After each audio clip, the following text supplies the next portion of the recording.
इचलकरंजी शहर म्हटलं तर मँचेस्टर नगरी म्हणून ओळखले जाते। या शहराची ओळख एक सांस्कृतिक नगरी म्हणून ओळखली।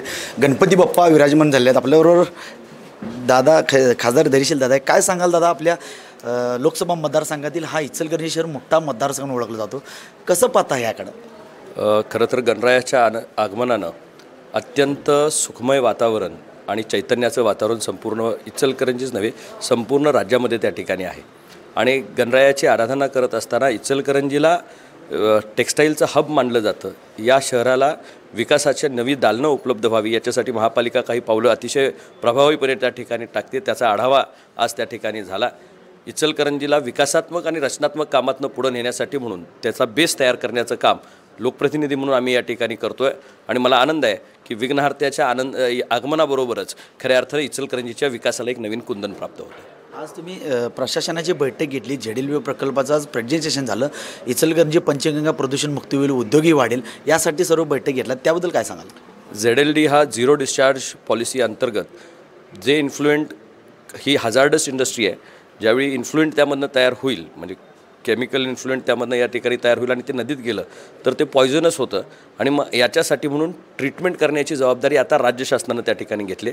100% गव्हर्नमेंटच्या स्टेकमध्ये खऱ्या अर्थानं हा पहिलाच देशातला हा पॉयनियर प्रोजेक्ट त्या ठिकाणी होतो आहे। आणि ZLDच्या माध्यमातून इचलकरंजीचं प्रदूषणामध्ये कुठलाही एक थेंबसुद्धा पाणी त्यामध्ये जाऊ नये याची खबरदारी या ठिकाणी उद्योजकांच्याकडनं जाऊ नये याच्यासाठी प्रयत्न केले जातात।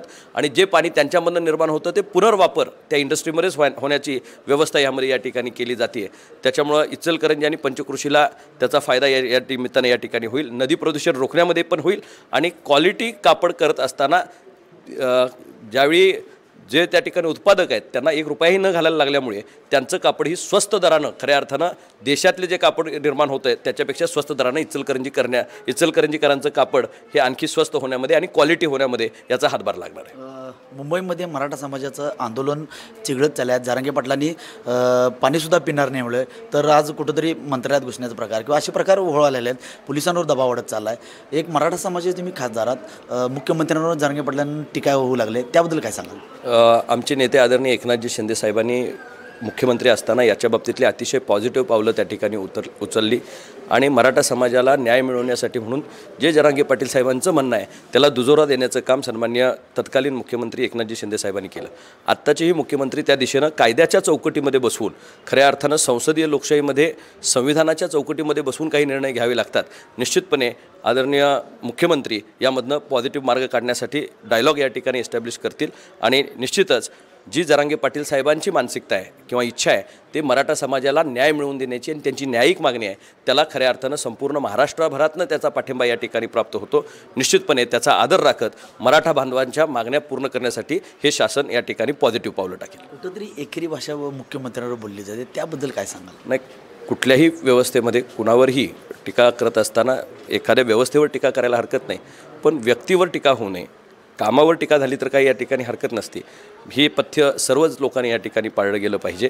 आणि भावनांचा काही वेळा हे होतो, बांध फुटतो, पण निश्चितच त्या भावना तशा आहेत, तीव्र आहेत। आणि ह्या समजून घेऊन राज्यकर्तेसुद्धा, आज तुम्ही मुख्यमंत्र्यांचं परवा स्टेटमेंट ऐकलं असेल तर मुख्यमंत्र्यांनीसुद्धा त्याच्यावर कुठं भाष्य न करता त्यांनी तो मुद्दा कसा सोडवता येईल याच्यासाठी ते लक्ष घालतो आहेत असं त्यांनी त्या ठिकाणी सांगितलं आहे। दोन्ही बाजूनं समन्वयानं राज्यकर्ते अधिक जे लोक या ठिकाणी ह्या आंदोलनामध्ये आहेत ह्या सगळ्यांनी एकत्रपणे ह्या मुद्द्यामधनं मार्ग काढणं गरजेचं आहे। आणि त्याच्यासाठी एकत्र बैठक झाली की त्यातनं मार्ग निघेल अशी आमच्यासारख्या सर्व लोकप्रतिनिधींना खात्री आहे। गणेशोत्सव चालू आहे मुंबईमध्ये, मोठ्या प्रमाणात गणेशोत्सव साजरा केला जातो। आता मराठा समाज सगळा मुंबईमध्ये गेला, त्यामुळे मुंबईकरांचे हाल मग असतील, त्याबद्दल काय वाटतं तुम्हाला? नाही, आज मराठा बांधव मोठ्या ताकदीनं त्या ठिकाणी गेला आहे। गणेश हा आमचा सर्वांच्या घरी असणारा सण सोडून जेव्हा मराठा समाज रस्त्यावर उतरतो सणवार याच्यापेक्षा आज समाज बांधवांना भविष्याची काळजी लागली आणि खऱ्या अर्थानं ती जागृती झाल्यामुळेच खऱ्या अर्थानं समाज आज तिथं त्या ठिकाणी गेला आहे। आज काही दिवस या ठिकाणी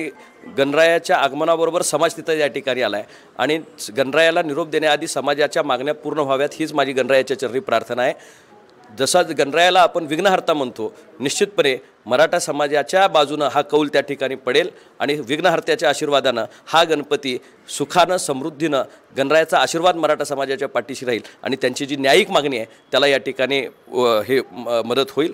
आज जे या ठिकाणी तिथं थोडंसं त्रास त्या ठिकाणी जरूर मुंबई आता इतक्या मोठ्या प्रमाणात ज्यावेळी या ठिकाणी लोक येतात त्यावेळी त्याचा प्रॉब्लेम त्या काही ठिकाणी होऊ शकतो, पण हा तात्पुरता प्रॉब्लेम आहे. भविष्याचा प्रॉब्लेम मिटण्याच्या दृष्टिकोनातनं तात्पुरता त्रास झाला तरी हरकत नाही, पण ही मागणीचा पाठपुरावा करत खऱ्या अर्थानं शासनाने यातनं पॉझिटिव्ह मार्ग काढणं गरजेचं आहे. आणि निश्चितच मराठा समाजानं सुद्धा संयमानं ही भूमिका घ्यावी आणि चांगल्या पद्धतीनं यातनं निर्णय घेऊन समाजाला न्याय मिळवून देण्यासाठी जे आंदोलन आहे ते यशस्वी व्हावं अशी आम्हा सर्वांची मागणी आहे. इचलकरंजी आरटीओ कार्यालयाला विरोध होऊ लागला. त्या शापूर काल गावातनं रॅली काढली, पूर्ण विरोधाला आरटीओ. मग आरटीओ कार्यालयात जाणार कुठं?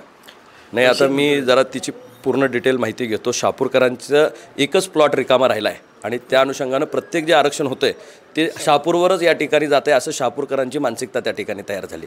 त्यामुळे त्यामध्ये आम्ही लोकप्रतिनिधी म्हणून दोन्हीची बाजू या ठिकाणी बघितली पाहिजे. गावात एखादी नवीन व्यवस्था तयार होत असताना जमीन देण्याशिवाय पर्यायच नाही आणि असणाऱ्या उपलब्ध जमिनीमध्येच जर सारखं वारंवार एकाच ठिकाणी जात असेल तर तिथल्या लोकांची मानसिकता ही काय आहे हे समजून घेऊन त्यातनं समन्वयानं आणि तोडगा त्या ठिकाणी काढणं गरजेचं आहे. मी आणि सन्माननीय आमदार यामध्ये दोघंही या ठिकाणी लक्ष घालू आणि शहापूरकरांना आणखी पॉझिटिव्हली काय मदत करता येईल ते दोघं या ठिकाणी एकत्रपणे करू आणि जे लागणारी गरज आहे त्या व्यवस्थापनाला त्याच्यासाठी सुद्धा जमीन उपलब्ध होणं ही काळाची गरज आहे. हे दोन्ही गोष्टी लक्षात घेऊन आपण त्यातनं मार्ग काढू.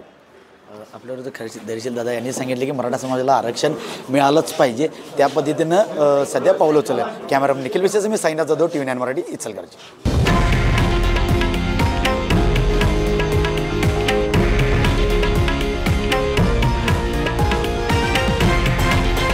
हे आहे देशातील नंबर 1 न्यूज नेटवर्क आणि आपण पाहत आहात TV9 मराठी, एकमेव.